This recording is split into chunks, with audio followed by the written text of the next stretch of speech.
What's going on, guys? It's Greg here today, and I'm bringing you a Call of Duty Modern Warfare 2 gameplay commentary. What you'll be watching here is some Santa Seña. I went 40-1 with a MGB nuke, so hopefully this video will help you guys out whenever I discuss some tips and tricks for the Santa Seña border crossing map, as I've personally found with this map to be one of the most confusing maps to play, but I've kind of figured it out, so I want to go over that. First things first, though, before we get into that, just want to go over some things here real quick for you guys about Call of Duty and just what's going on with the YouTube channel. So I just want to thank each and every one of you. We're so close to 1,200 subscribers. If you like tips and tricks videos and content that is informational, that's what I'm all about. So be sure to subscribe to the channel and be sure to leave me ratings. Let me know how I'm doing. I just want to thank each and every one of you for the support on the channel. We've been growing up like crazy. I'm so close to a partnership on YouTube, and that is going to be huge whenever that's available, because I plan on investing a lot back into this channel so that way the content can be better and easier to understand, because I feel that while my format isn't horrible, especially whenever I make videos with the slides, like a PowerPoint presentation slide, or even I got chalkboard now that I write out my ideas on, but I feel that way it's informational, but it's still not the best way I want to go about it, and I would really like to learn some advanced tips and tricks for myself whenever it comes to using Photoshop, as well as Premiere and maybe even After Effects, so that way I can give you guys content that is highly annotated and detailed, and it's just very easy to understand. And that is my main goal on this channel, is to make content that is accessible for everybody. So without further ado, let's go ahead and talk about Santa Seña border crossing. So first things first, I believe that every gun is pretty much usable on this map. The way it's played and the way it plays, there's so many ways you could push up to your enemies, flank your enemies, and just do all sorts of things through the cars by bobbing and weaving through them. Maybe you want to get some longer lines of sight, you can go ahead and hop up onto vehicles, as you're seeing. I like to try out a lot of different vehicles and see what I can hop up on, what I can't hop up on, and I recommend that you guys always try to find creative little angles in your own gameplay for your specific playstyle that will really help reinforce the way you're playing. So pretty much any gun is viable on this map. I think that this is one of the better maps for using longer ranged weapons, such as some of the longer ranged assault rifles, some of the battle rifles, sniper rifles, marksman rifles, whatever you name it.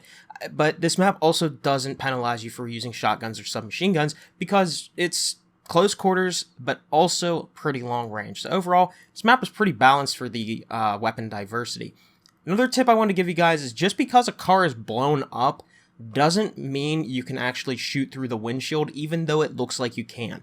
As a huge issue on this map is a lot of these vehicles are not trimmed properly with what is considered we'll call it a mesh, which is basically something that you can shoot through or you can't shoot through, right? Like what the game defines as something that you can penetrate with bullets, or what you cannot penetrate with bullets. So I think a lot of these vehicles on this game and their windows and all that kind of stuff just isn't trimmed properly with this invisible mesh that you can't see, and therefore it acts as an unpenetrable surface, and it makes a lot of gunfights very awkward. So I would highly recommend stop trying to shoot through the windows, stop trying to find little cheeky angles through that way, and try to just use the vehicles as cover and try to get some clean shots in on your enemies that way.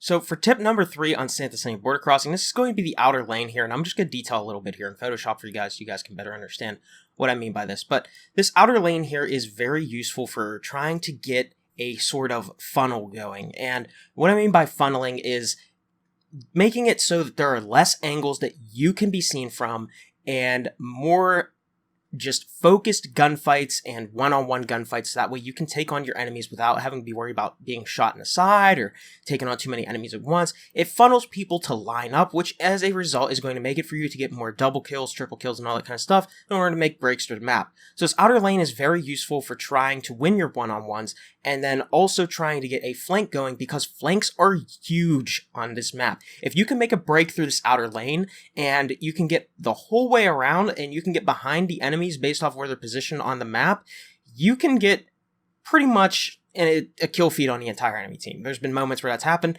and I feel that flanking is something that's heavily underutilized on this map, because a lot of people just tend to go towards these vehicles in the middle of the map, and they're like, you know what, I'm just going to go ahead and try to fight for the middle of the map. And while that is great, and while these vehicles are somewhere that you can play around, I highly recommend repositioning yourself whenever you are playing in these vehicles and constantly switching up which vehicles you're using as cover. And again, if you are really just struggling to break map control and you find that it's really just difficult, there's so many enemies in the middle of the map, use those outer lanes when you're one-on-one on those outer lanes, and you will make a huge flank through the map. And if you're using this with the Ghost perk, Dead Silence, or something of that nature, and you're playing a little bit stealthier, it's so useful for getting a break right through the map, and you can rack up so many kills really quickly and regain map control for your team.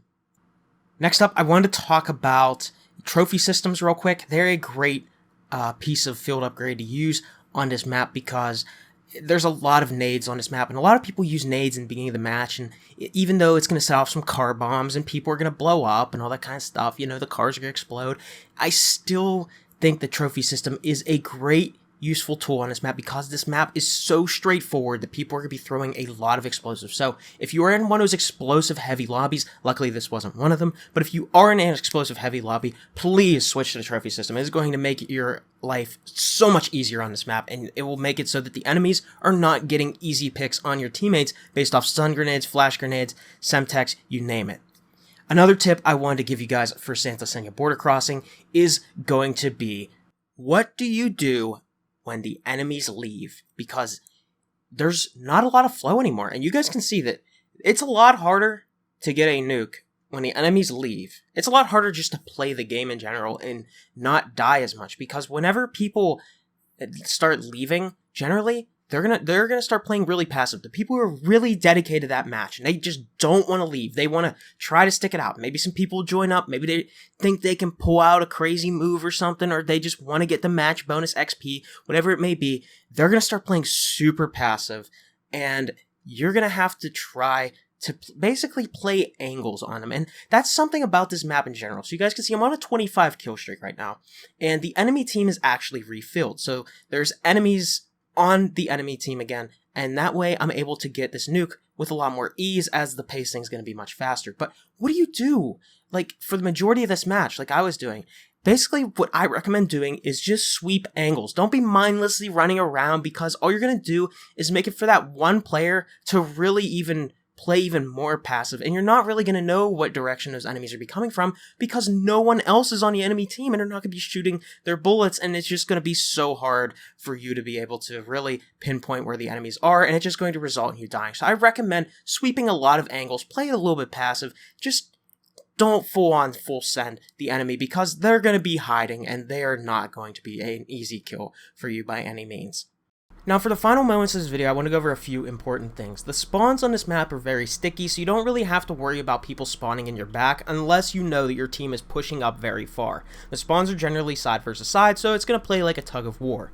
But the last tip I want to go over is kill streaks. I feel a lot of people in this game, especially new players, don't understand the importance of kill streaks, and I'm going to go over some tips and tricks on kill streaks in its own video, and I'm going to dedicate an entire video based off breaking down kill streaks and how you guys can use the most effective kill streaks for your playstyle, as well as why they are so important.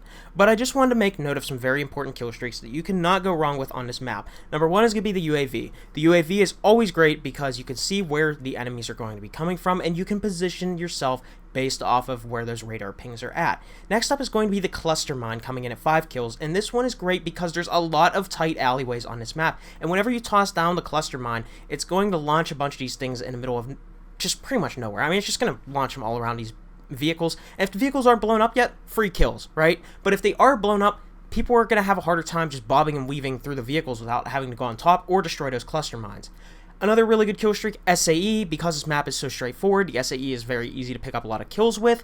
And then we also have the VTOL Jet, which is just another great kill streak because it's just going to sit around the middle of the map. You place it there, and it will prevent people from gaining map control. If you want, you can also go for something like a chopper gun or an advanced UAV, but I really hope that if you want to put those on, you are going to be able to consistently earn them, because otherwise you'd be doing yourself a much bigger favor by running some lower streaks. Anyways, hopefully this helps you guys out, and I will see you all in the next video. Be sure to drop a subscription and a rating, and I'll see you then. Peace.